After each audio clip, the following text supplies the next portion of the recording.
Forbes México, en Aristegui Noticias. Se encuentran en este estudio nuestros colegas periodistas Zacarías Ramírez, editor en jefe de Forbes, y Alejandro Ángeles, editor en jefe de Forbes.com.mx. Bueno, que ni mandado a hacer su visita. Zacarías, bienvenido. Alejandro, bienvenido. Gracias, Carmen. Buenos días. A los dos, Buenos muchas días. gracias. Y digo que, bueno, ya hemos acordado y anunciado que están ustedes en este espacio cada semana, cosa que agradecemos muchísimo en esta alianza y colaboración de Forbes con Aristegui Noticias y la transmisión en Radio Centro, en la radio abierta. Bueno, pues el expresidente Vicente Fox, en este tema que dejó plantado el presidente de la República, Andrés Manuel López Obrador, hoy emite una réplica y se basa fundamentalmente para defenderse como gobernante de lo que hizo en materia de combate al robo de combustible, pues con la publicación Forbes, precisamente aquel reportaje que ustedes publicaron de la ordeña ilegal por sexenios. ¿Qué te parece, Zacarías, todo esto? Pues mira, es un hecho, como muestra la gráfica, que fue en 2004, cuando Fox era presidente, que inició cuando menos se reportan datos de esta ordeña ilegal de ductos. Yo creo que más allá de si ahí fue el inicio,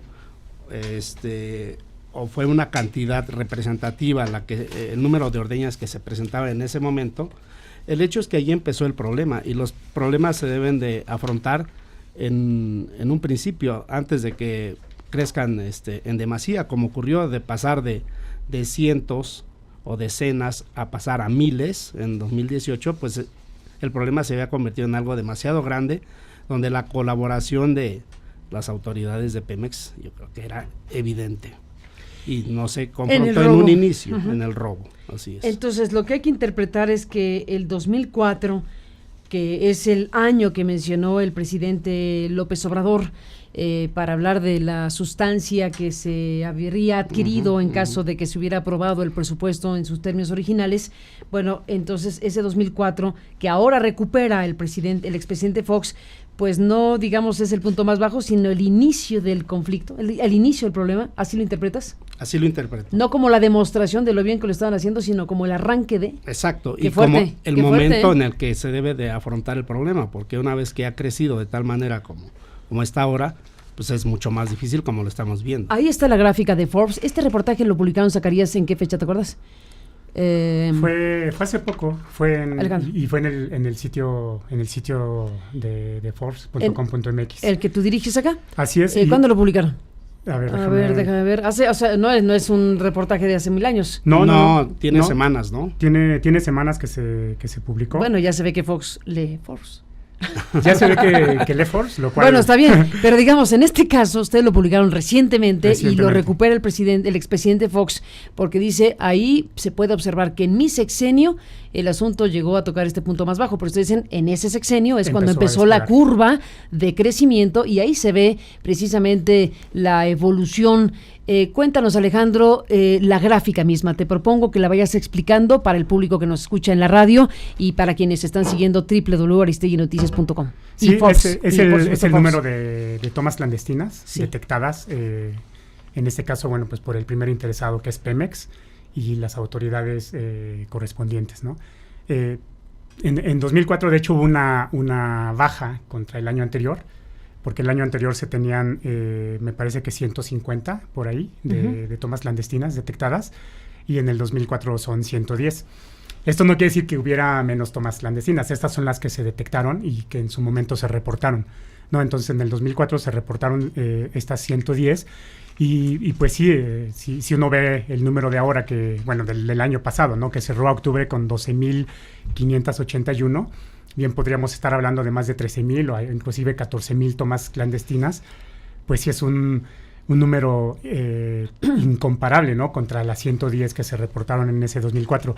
Pero como bien comentaba Zacarías, estaba ya despuntando, ¿no? El problema. Pero a ver, ¿cuál es tu punto de vista? Zacarías dice, ahí empezó el problema. Sí. ¿Cuál es tu análisis? Porque puede ser interpretable esta gráfica. Como buena gráfica, pues siempre es interpretable. Dirá Fox, no, a ver, observen que en mi sexenio de 2000 a 2006, tenemos 152 tomas clandestinas en 2000, 131 en 2001, 155 en 2002, 152 en 2003, 110 en 2004, 136 en 2005 y 220 en 2006, cuando es el tránsito al siguiente gobierno. Así es. Donde ahí sí, mucho más claramente ya se puede observar el crecimiento de las tomas clandestinas registradas. ¿En dónde empezó el asunto? ¿Al final de Fox o al principio de Calderón? Yo diría que empezó al principio de Calderón. Sí vemos las cifras, ¿no? El 2005 fue el último año con un registro de tomas clandestinas menor a las 200. Ya en 2005 en 2006 ya tenemos 220, ¿no? Digamos que ese todavía se lo podemos atribuir a Fox, porque el presidente Calderón habría iniciado su gestión hacia diciembre, ¿no? Ahora, Zacarías Alejandro, para efectos prácticos, dejemos a un lado a Fox y dejemos a un lado a Calderón. Lo que resulta verdaderamente escandaloso es el crecimiento de tomas clandestinas en el sexenio de Enrique Peña Nieto. Ahí sí creo que no hay la menor duda de que el crecimiento es descomunal. Si nos remitimos al 1999 y lo dejamos en 2012, que es el cierre del sexenio de Calderón, lo que viene después es un crecimiento descomunal. Así es. Ahí está una cosa terrorífica para México. Terrorífica, en el sexenio pasado. Y lo más paradójico es que en el sexenio anterior, quizá inclusive en los últimos 2 años del de Felipe Calderón, pero sobre todo en el sexenio anterior, es cuando se ha hecho la mayor inversión en la historia en recursos para evitar precisamente el robo de combustible. Se invirtieron millones de dólares en centros especializados de cómputo en Pemex, con un programa que se llama SCADA, que supuestamente detecta... SCADA, que está vigente, sí, exacto, que es el que usan ahora. Y que detecta, ¿no? Cuando baja la presión, ya no digamos que hay una fuga, ¿no? Simplemente una baja de presión la detecta, y si es una fuga, bueno, pues es más evidente, ¿no?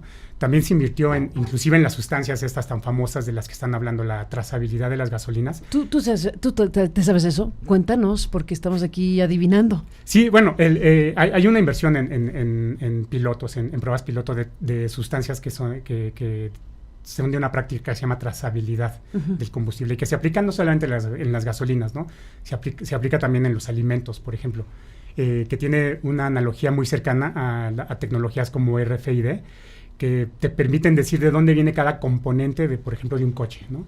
Cada alambrito, cada cable, cada circuito, te permite decir dónde se fabricó, dónde se ensambló, inclusive la persona que lo armó. En el caso de las gasolinas son sustancias que se le inyectan y que son, por ejemplo, las que se utilizaron en Colombia precisamente para abatir el tema del robo de combustible, ¿no? Entonces, con esas pueden dar fácilmente con las empresas, con las gasolineras, por ejemplo, que están vendiendo combustible ilegal, más allá de ver sus finanzas, ¿no? Pueden llegar ahí los inspectores a ver en sus bombas directamente si esa gasolina que están expendiendo es legal o ilegal. Y no tienen que esperarse, como te están diciendo ahora, ¿no? Vamos a revisar las finanzas de las empresas para ver si la gasolina que están vendiendo es huachicol o es legal. Caramba, pues es una tecnología avanzada, ¿no? Sí, es avanzada, pero ya tiene años usándose. Y sobre todo en Colombia, en algunas... ¿Y en México? En México he sabido de pruebas piloto, ¿no? Pero bueno, ya necesitaremos hacerlo en serio, ¿no? Exactamente. A lo que se refería Andrés Manuel López Obrador el viernes pasado, cuando hablaba de que se vetó presupuestalmente la adquisición de, dijo, sustancia. ¿Es esto? Sí, nos estamos refiriendo a sustancias de trazabilidad. Entonces eso fue 2004. 2004. Se vetó el presupuesto general, dice Vicente Fox, no por el tema de Pemex, pero el caso es que se vetó. Y por lo que se ve ya no se volvió a presentar en términos presupuestales esa posibilidad. O quizá no se ha vuelto a hablar de ello, ¿no? Yo creo que sería una buena... por supuesto. Hebra para investigar.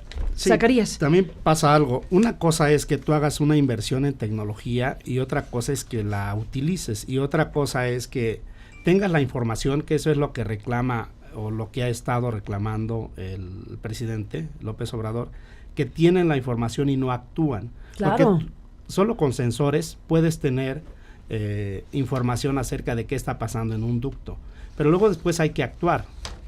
Ese es el tema principal, o sea, tienes el SCADA, tienes varias cosas, a lo mejor te falta algún desarrollo de superpunta, etcétera, pero evidentemente el gran tema es la la colusión, la corrupción que ha permitido que este crecimiento sea descomunal, como decíamos, en los últimos años en México. Y la gráfica que Forbes ofreció hace algunas semanas y que ahora recupera el expresidente de la República, Vicente Fox, pues es clarísima de que aquí hay un problema de enorme magnitud y que no puede entenderse más que cruzando por la responsabilidad del propio Pemex, entre otras cosas.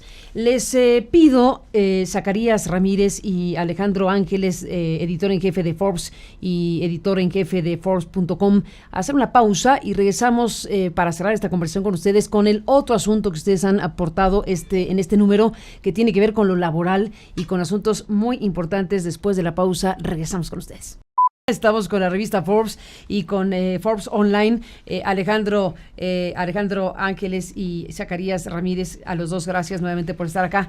Han publicado, están difundiendo cosas importantes. El tema laboral tiene muchos ángulos, desde el cálculo que hacen ustedes sobre el recurso que se está destinando para pagar a los choferes de las pipas, en este proceso de emergencia que se vive en México con motivo de la estrategia para combatir el robo de combustible.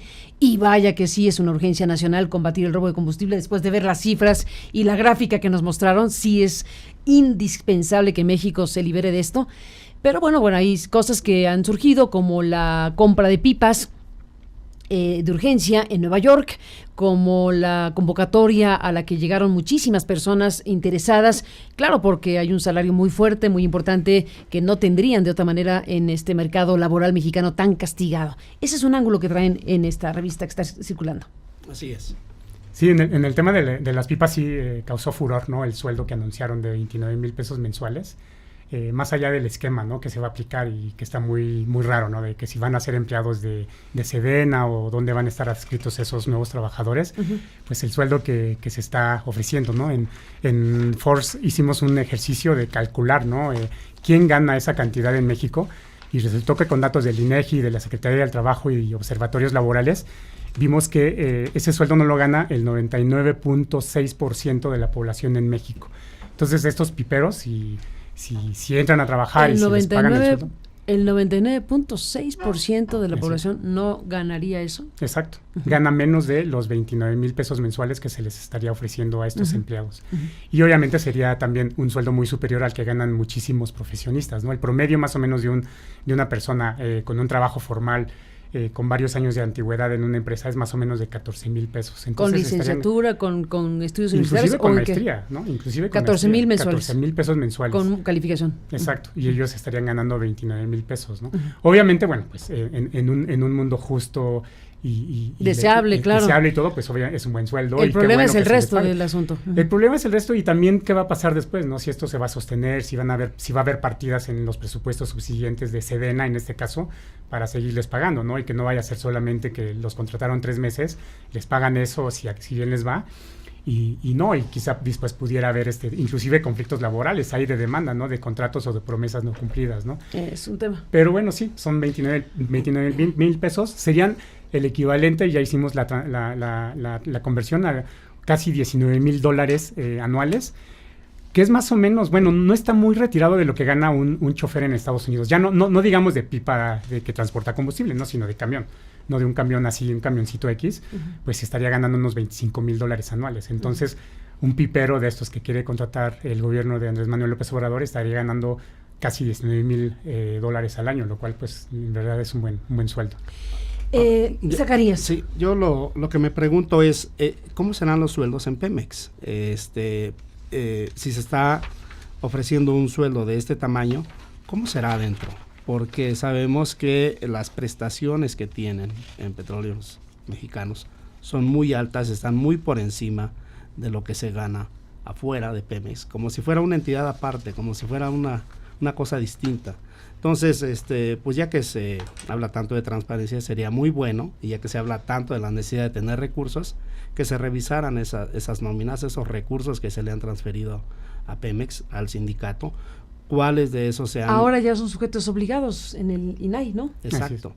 Que eso no justificaría un sueldo que estuviera muy por encima de lo que se gana fuera de Pemex para estos piperos. No es que quiera decir que eso lo justificaría, pero sí habría que ver por qué se le está ofreciendo un sueldo de esa magnitud y qué es lo que hay en Pemex, porque seguramente hay una competencia adentro del trabajo que van a hacer estas personas. Bueno, a ver, pero con los trabajadores. Aquí el gran tema es que no serán de Pemex. No van a ser de Pemex. Exacto, justo el tema es, como hay una sospecha, digámoslo así, una grave sospecha de que el robo de combustible cuenta con la anuencia y la colaboración de gente que está dentro de Pemex, claro, y así hay que decirlo, pues entonces el plan de emergencia incluye la decisión de cerrar los ductos, primer paso, de ir a comprar pipas de emergencia para enfrentar el desabasto y de contratar personas de la sociedad en su conjunto, sí, que quieran participar de esta manera fuera de Pemex. Claro. Entonces aquí hay toda una combinación. Claro, y hay otra consideración ahí, porque se dice, supuestamente hay versiones que apuntan a que los piperos actuales de Pemex son parte del sindicato y que ese es un negocio que controla el sindicato, ¿no? Entonces, pues ha de ser tal vez una jugada de tres bandas, ¿no? Bueno, claro. También no creo que sea una ocurrencia, exacto, no creo que sea una ocurrencia de se nos cayó la idea de que ¿por qué no contratamos fuera de Pemex? No, hay toda una circunstancia, una lógica para enfrentar una estructura pues que está muy arraigada. Y en todo caso aquí, bueno, pues también en el sentido de urgencia, trato de entender, en un sentido de urgencia se requería que muy rápidamente la gente interesada se presentara. Hay que ver la fila que se formó para aplicar a esta invitación de manejar una pipa de Pemex. Sí. Eso creo que también va de la mano de un sentido de urgencia, y vaya que si lo respondieron rápido. Sí, hubo reportes, ¿no?, de varios miles de solicitantes. Sí. El último corte que vi, me parece que ya había ya más de 700 choferes contratados. Se supone que los primeros camiones van a llegar el 1 de febrero, o sea, el viernes, y entonces yo creo que va a ser inclusive un show, ¿no?, de ver si por dónde están entrando estas pipas, si van a entrar por la frontera, si las van a traer en barco. No creo que las traigan por tren, ni menos por Lázaro Cárdenas, ¿no? Porque no, qué mal gusto el tuyo de bromear con este tema que estamos aquí atrapados sin salida. Sí, atrapados sin salida, y bueno, y todo está relacionado, ¿no? Sí. Inclusive, bueno, está el tema ahorita candente de Matamoros, ¿no? Donde está esta huelga de maquiladoras. De maquiladoras. Empezaron 45. Tienen también una investigación del tema ustedes, ¿no? En circulación ahorita. Así es. ¿Qué hay en Matamoros ahí? Pues empezaron 45 empresas la huelga, el estallamiento de huelga. 25. 45. 45, sí. Pero dos de esas empresas dijeron, no, lo siento, ya no podemos, no vamos a poder con el paquete, entonces nos vamos. Anunciaron el cierre con el despido de unos 2,500 empleados más o menos. A fin de cuentas, me parece que unas 14 o 15 aceptaron el pliego. Ya llegaron a un acuerdo. A un acuerdo. Y hay unas 13 o 14 que estaría por determinarse si las autoridades federales les reconocen el movimiento de huelga. Y ahí está el meollo importante, ¿no? Porque son empresas muy sofisticadas que están dentro de la cadena de manufactura de la industria automotriz. Son empresas muy grandes y muy relevantes en este tenor, ¿no? Sí. Entonces vamos a ver si ellos también aceptan el PAU, que además es un pliego petitorio bastante robusto. Es el 20% de aumento salarial y un bono de 32,000 pesos. Pero si vimos que ya 14 o 15 empresas lo aceptaron, no veo por qué no las aceptaran las otras, ¿no? Digamos que son empleos que no están muy bien pagados, pero que sí van un poquito más allá del salario mínimo, que como recordemos, a partir de enero subió al 100%, ¿no? Pues tienen un paquete ustedes de información y de reportajes muy importantes que tienen que ver con el tema laboral. Hay una revisión muy interesante de un gran tema que es este programa que se echó a andar y que encabeza la Secretaría del Trabajo, Luisa María Alcalde, que tiene que ver con los jóvenes que no tienen oportunidad de estar en la escuela o de tener una oportunidad laboral, y que se desarrolla un programa donde se están destinando recursos públicos millonarios para dotar a las empresas, digamos, de la posibilidad de contar con estos jóvenes a cambio de capacitarlos, darles una opción laboral eventualmente en esa misma empresa, y que el gobierno le apoya a la empresa con un recurso económico para dárselo a estos chicos, que bueno, pues la idea es darle un giro muy importante a esto que a mí no me gusta como expresión, pero que se usa mucho, que es los ninis. Uh-huh. Es un pago que se le da directamente a los jóvenes. Hay dos tipos de jóvenes o de beneficiados. Uno, los que tienen la preparatoria para que continúen estudiando una carrera profesional. Uh-huh.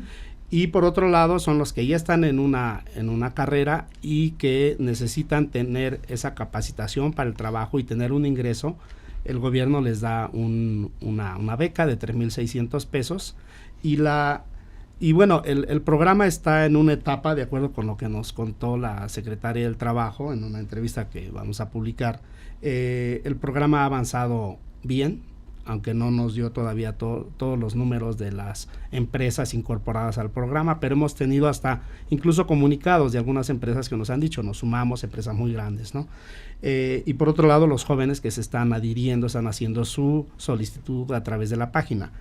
Pero también hay elementos de crítica, de análisis que se pueden hacer al programa con todo lo benéfico que pueda resultar, y es que tiene un gran potencial para que no solamente sea un programa de beneficios individuales a los jóvenes, lo cual es muy bueno, sino que además se potencie ese programa para dar certificados a los jóvenes que están, a los preparatorianos, al paquete número 1, digamos, para diferenciarlos, se les dé un certificado para que ellos puedan continuar y tengan una experiencia laboral que los pueda llevar a otro sitio, y que no cuando se termine la beca al cabo de un año ya ellos queden como fuera del programa, sino que eso se potencialice.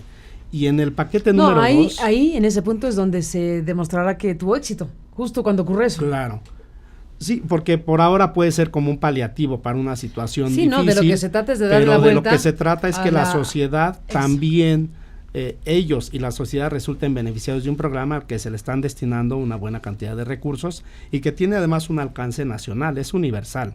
El otro programa también es muy interesante porque lo que está sugiriendo uno de nuestros analistas, de nuestros colaboradores, es que se certifiquen ciertos a los universitarios que están en estas becas con estos tutores en las empresas o en el gobierno o en ONGs, en el sector social, se les dé un certificado también y se les encamine para que continúen con con esa carrera, se les oriente hacia dónde van a ir su desarrollo profesional, y a las empresas que participen varias secretarías para que las empresas pymes sean beneficiadas. Las prácticas de negocio de las empresas pymes a veces dejan mucho que desear, por ejemplo en temas ambientales, porque no tienen los recursos, no tienen los conocimientos, la gestión es muy básica y no incorporan elementos que son muy importantes en temas, por ejemplo, ambientales. Entonces, estos jóvenes pueden ser el conducto para nuevas prácticas y que las secretarías en un programa intersecretarial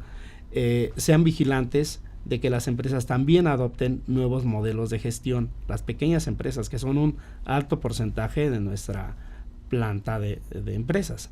Entonces, por eso, digamos que la crítica que se señaló, o la observación más bien, es que esto se puede potencializar aún más y pasar de ser solo un programa de ayuda a jóvenes que ahorita no tienen los recursos para continuar sus carreras o su preparación, a que se convierta en un beneficio social a través de las empresas, ¿no? Ni más ni menos, pues de eso se trata el asunto.